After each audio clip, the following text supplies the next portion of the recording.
అందరికీ నమస్కారం అండి. వినాయక ఉత్సవాల్లో భాగంగా కోలాటం, చెక్క భజనలు ఇలాంటి సాంస్కృతిక కార్యక్రమాల్లో మనం ఎంకరేజ్ చేయడం చాలా అవసరం అండి.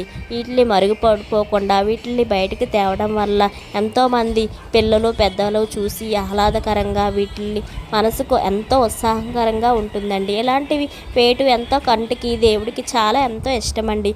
అంతేకాకుండా ఇవి కాకుండా ఇప్పుడు కాలంలో డీజేలు, చెత్త సినిమా పాటలు వేసి వినాయకుడిని ఊరేగిస్తున్నారు. ఇది ఎంతవరకు కరెక్టో, మీరు సమంజసమో మీరు చెప్పండి.